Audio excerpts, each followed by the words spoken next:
పనులు సమకూరు ధరలోన. ఇది వినంగానే మన సామెతలన్నీ గుర్తొస్తుంటాయి మనకి. ఇవన్నీ ఎవరో పెద్దవాళ్ళు చెప్పారు గదా! ఇదంతా నిజమేనా అని చెప్పి. ముఖ్యంగా మనం ఏదైనా ఎగ్జామ్స్ ప్రిపేర్ అవుతున్నప్పుడో, లేదా ఏదైనా ఒక టార్గెట్ పెట్టుకున్నప్పుడో, ఇది ఎవరైనా మనకు ఊరికే చెప్పేస్తా ఉంటారు. అయితే ఇది నిజమేనా? నిజమే 100%. కొన్ని సందర్భాల్లో నేను చూసాను. చాలా బ్యాడ్ హ్యాండ్ రైటింగ్. కానీ వాళ్ళు ఐఏఎస్‌లు అయ్యారు. కొన్ని సందర్భాల్లో చాలా స్పెల్లింగ్ మిస్టేక్స్. అయినా 2, 3 సంవత్సరాలకు ర్యాంకులొచ్చాయి. కొన్ని సందర్భాల్లో అయితే బేసిక్స్ కూడా రావు. కానీ 2 ఏళ్లలో అన్నీ చదివేసి కలెక్టర్‌లయిపోయారు. ఇవన్నీ నా కళ్ళెదుటే జరిగాయి. అందుకని నేను సాధనమైన పనులు సమకూరు ధరలోన అనే మాటను గట్టిగా నమ్ముతాను. చాలా జీవితాల్లో అద్భుతాలు ఎవరో వచ్చేయరు. వాళ్ళకి వాళ్ళే చేసేస్తుంటారు. ప్రాక్టీస్ చేసి, చేసి, చేసి అహర్నిశలు తపస్సు చేసి. మనం అనుకుంటాం మనుషులు గదా! వాళ్ళ వల్ల అలా అయింది అని. మనకు తెలుసు మనుషులకి ఎన్ని లిమిటేషన్స్, ఎన్ని డైవర్షన్సో. కానీ కొంతమంది మనుషులు తాము చేసే పనిని తపస్సులాగా చేస్తుంటారు.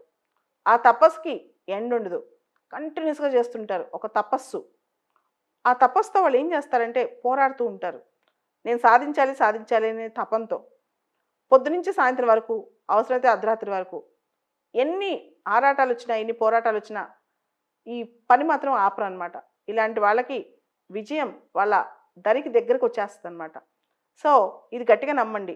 ఏదన్నా ఒక సబ్జెక్ట్ రాకపోయినా, ఎక్కడన్నా వీక్‌గా ఉన్నా, ప్రిలిమ్స్‌లో 100 క్వెషన్‌లకి 10 ఆన్సర్ చేయగలిగినా ఆశ కోల్పోవద్దు. ఎందుకంటే సాధన కోసం ఉండాలి. ముఖ్యంగా మనం ఇప్పుడు చూద్దాం నెక్స్ట్ వీక్ అంతా సెలవులొచ్చాయి. ఈ కంటిన్యూయస్ హాలిడేస్‌లో లేదా కరోనా ఎఫెక్ట్‌తో వీటన్నిటితో మనం ఏం చేస్తామంటే కొన్నిసార్లు మనం అనుకున్న విషయాలు పక్కన పెట్టేస్తాం. అలా కాకుండా రిపిటీటివ్‌గా ఫోకస్ చేసి చేసే పనిని 100 డేస్, 200 డేస్, 300 డేస్ ఇలా కౌంట్ చేసుకుంటూ చేస్తే ఖచ్చితంగా మనం అనుకున్నది మన దగ్గరకొచ్చేస్తది. ఇది ఖచ్చితంగా నమ్మండి.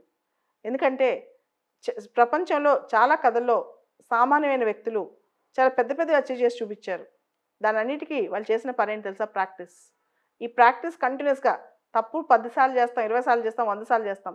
200 సారైనా సరే తప్పకుండా ఆ తప్పు రెక్టిఫై అవుద్ది. మనం విజేతలవుతాం.